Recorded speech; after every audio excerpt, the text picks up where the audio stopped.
This is Tim Staten and Stating the Obvious, where we make sense of leadership principles and turn them into relatable everyday actions that could enhance or improve your leadership style.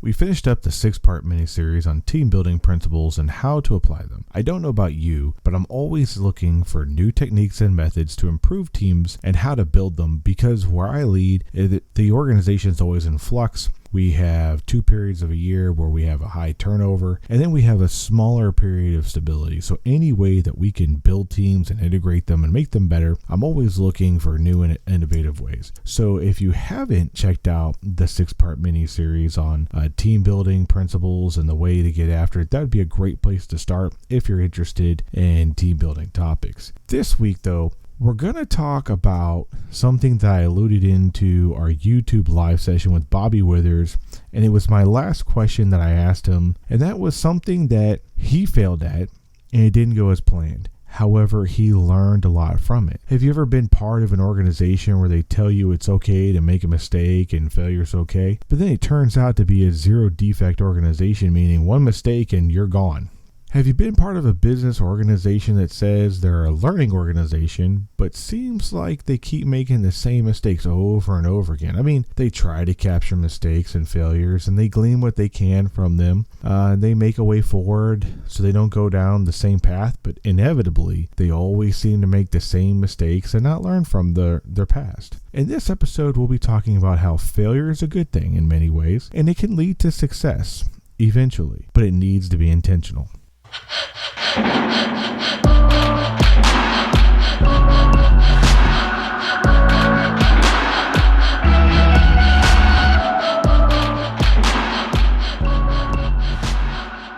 I'm going to take a break from the topic and make a couple of announcements. First, I want to thank those of you who have checked out this podcast and who have liked or commented and even subscribed to it. Whether you subscribe to it on Podbean or iTunes, Google Play Store, iHeartRadio, or even on our YouTube channel, thank you so much for checking it out in any of those locations and subscribing. And if you've made a comment, I really appreciate that as well. And if you make one, we'll always incorporate that into the next episode. I would like to ask, though, that you share this podcast with 1 or 2 other people that you think may like it. Also, if you haven't subscribed to our podcast, please do. And if you haven't checked us out on YouTube with our interactive interviews, please go there and check it out. We have the links below in this podcast, but when you go there, make sure you subscribe and hit the bell so you know when we go live and we post new content. Leave a comment and we'll get back with you to generate the discussion. Again, thank you so much for doing what you do, because it helps us keep the show alive. It helps us know that we're heading in the right direction. Your feedback allows us to make the necessary improvements so we can continue to generate topics that you like to hear.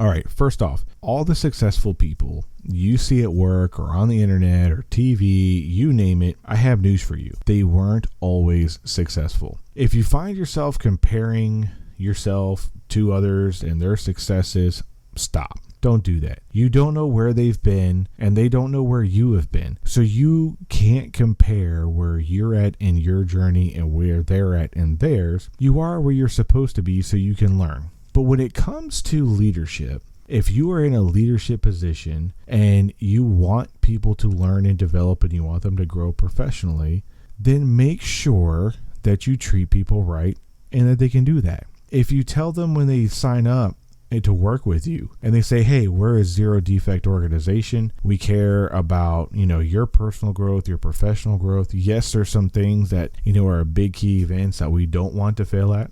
However, mistakes can be overlooked. Don't turn that on them at the last minute and catch them by surprise when they do make a mistake and get rid of them for it. Don't get me wrong, there's repetitive things and there's trends and there's history. But if, someone generally makes a mistake, it's because that they obviously didn't know something or they obviously didn't apply something that they should have before. So you need to give them the opportunity that they can recover for it. See, failure is a teacher of the soul and tests our perseverance. You got to allow people to recover and learn from it and move forward.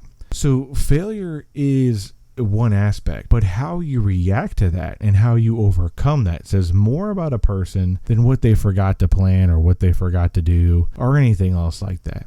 I'm reminded, and I've used this quote before, but it's so powerful, that former President Abraham Lincoln wrote to one of his son's friends who was trying to get in Harvard and he didn't get in. And so he wrote him a little note and he said, "In your temporary failure, there is no evidence that you may not yet be a better scholar and a more successful man in the great struggle of life than many others who have entered college more easily." So what he basically said was, hey man, it sucks you didn't get in, and I'm sorry, but guess what? There's no evidence that you can't still succeed and be good in school. And better yet, because you had this setback in life, you're going to be better for it because other people had it taken, they got it easier.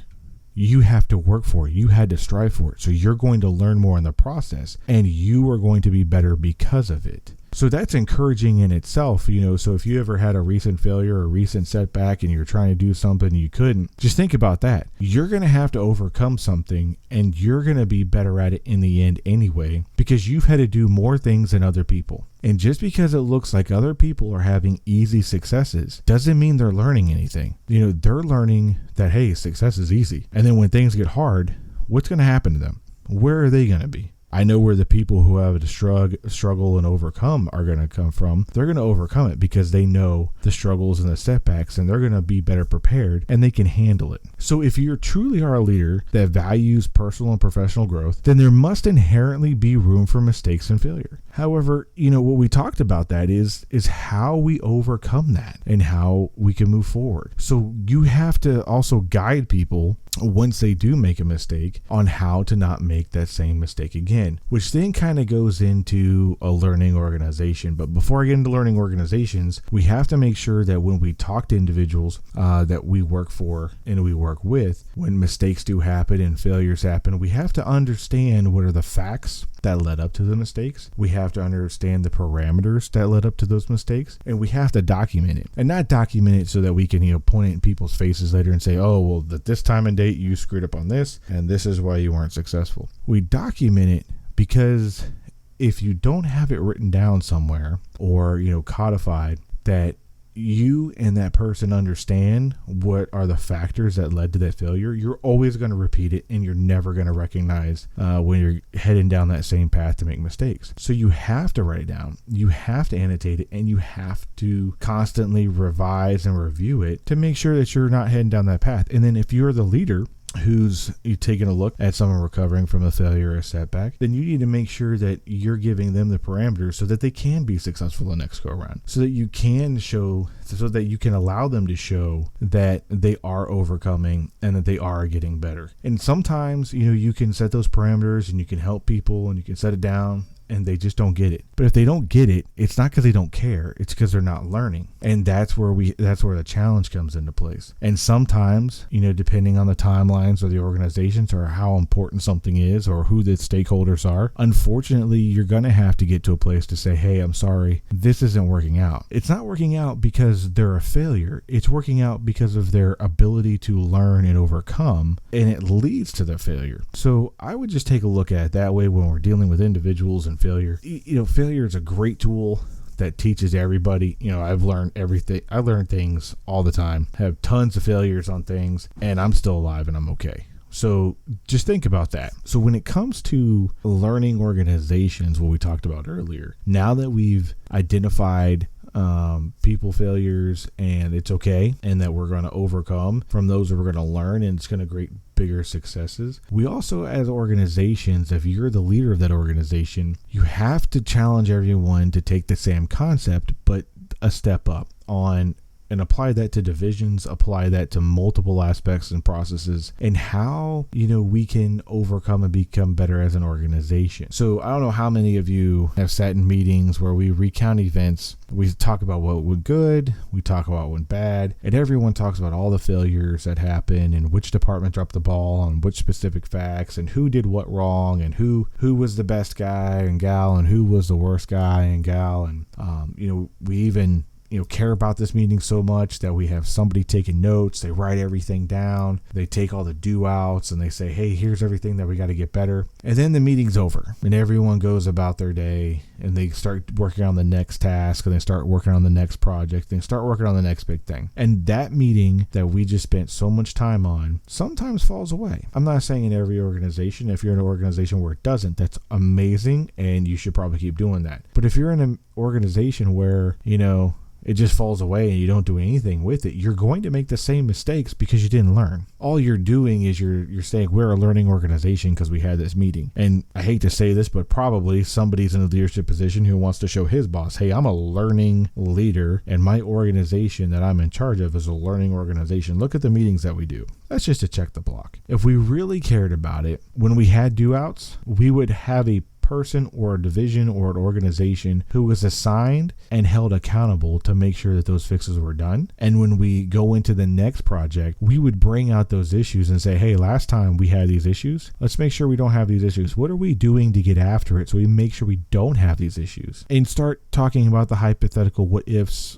might be issues coming up. If we really cared about the failures, then we wouldn't forget about it as soon as the last event was over because, the next thing is coming up and that thing is really, really important and we can't fail that, right? So we have to go after it with the same enthusiasm as they went after with the other one. However, we forgot about all the issues from the last project, so we're just going to repeat the same the same mistakes that we just did. It doesn't make any sense, and I typically, what I do when I first go into an organization and then we have a meeting like this, I kind of find the person who's been in the organization for a long time, but they're not in a leadership position. And I ask them, hey, what do you think about this meeting and what just happened? And 9 times out of 10, it's almost always the same story. It's just another meeting. We're going to talk about it. We're going to spend about 2 hours. People are going to feel good when they leave. And then at the end of it, nothing's going to happen. We're going to go back to doing the same old business that we've always been doing. And it doesn't really matter because no one really learns from the past. So if